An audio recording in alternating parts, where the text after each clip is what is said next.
2019 parliament ఎన్నికలలో కల్వకుంట్ల కవిత గారిని అక్కడి ప్రజలు ఓడిస్తే కన్న తండ్రిగా కేసీఆర్ కు దుఃఖం వచ్చింది.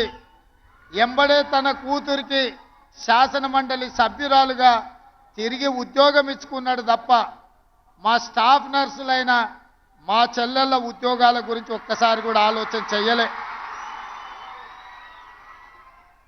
నేను అడుగుతున్న ప్రతిపక్ష నాయకుడైన చంద్రశేఖరరావును, ఎప్పుడు నీ కుటుంబము, నీ బిడ్డ, నీ కొడుకు, నీ అల్లుడు వాళ్ళ ఉద్యోగాల గురించేనా నీ ఆలోచన? మా పేదోళ్ళ బిడ్డలైన మా చెల్లెళ్ళ ఉద్యోగాల కోసము, ఆ ఉద్యోగ అవకాశాలు వస్తే వాళ్ళు జీవితంలో స్థిరపడి పెళ్లిళ్ళు చేసుకొని కుటుంబ సభ్యులను ఆదుకునే అవకాశాన్ని ఎప్పుడైనా ఆలోచన చేసిండ్రా? ఈరోజు ఉన్న ఇబ్బందులను అధిగమించి ఇక్కడ 6,956 మంది తెలంగాణ నిరుద్యోగ యువకులకు, విద్యార్థులకు ఉద్యోగ అవకాశాలు ఈ ప్రభుత్వం కల్పిస్తే, ప్రధాన ప్రతిపక్ష నాయకుడిగా మనస్ఫూర్తిగా ఈ ఆడబిడ్డలను ఆశీర్వదించకపోతే నీకు ఆ ప్రధాన ప్రతిపక్ష పాత్ర కూడా దండగా అని చెప్పి ఇక్కడ ఉన్న వాళ్ళు అనుకునే ప్రమాదం ఉంది. చంద్రశేఖరరావు గారు,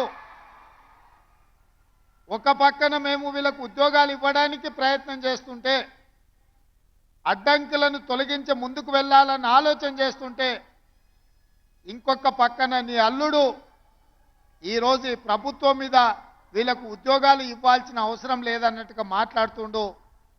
మీరైనా పిలిచి మీ అల్లుడికి గడ్డి పెట్టండి.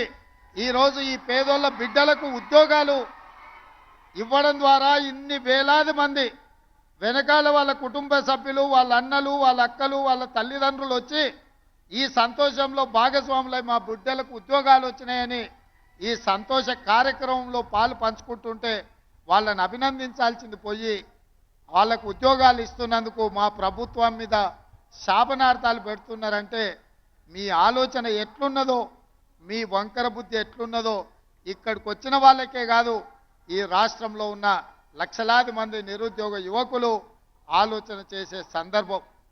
అందుకే ఈ తెలంగాణ సమాజంలో ఉన్న ప్రధానమైన నిరుద్యోగ సమస్యను పరిష్కరించడానికి మా ప్రభుత్వం ఏర్పడిన వెంబడే తెలంగాణ పబ్లిక్ సర్వీస్ కమిషన్ని ప్రక్షాళన చేసి అక్కడ నూతనంగా ఖాళీలు ఉన్న దాదాపుగా 2 లక్షల ఉద్యోగ నియామకాలు చేపట్టాలన్న ఆలోచనతోటి మా మంత్రివర్గ సహచరులతోని యూపీఎస్సీ అక్కడికి వెళ్ళి ఆ చైర్మన్ను, అక్కడ విధి విధానాలను, అక్కడ నిర్వహణ విధానాన్ని పరిశీలించి ఈరోజు మా ప్రభుత్వం తెలంగాణ పబ్లిక్ సర్వీస్ కమిషన్ను పూర్తిగా ప్రక్షాళన చేసి నూతనంగా చైర్మన్ను, సభ్యులను నియమించుకోవడం జరిగింది.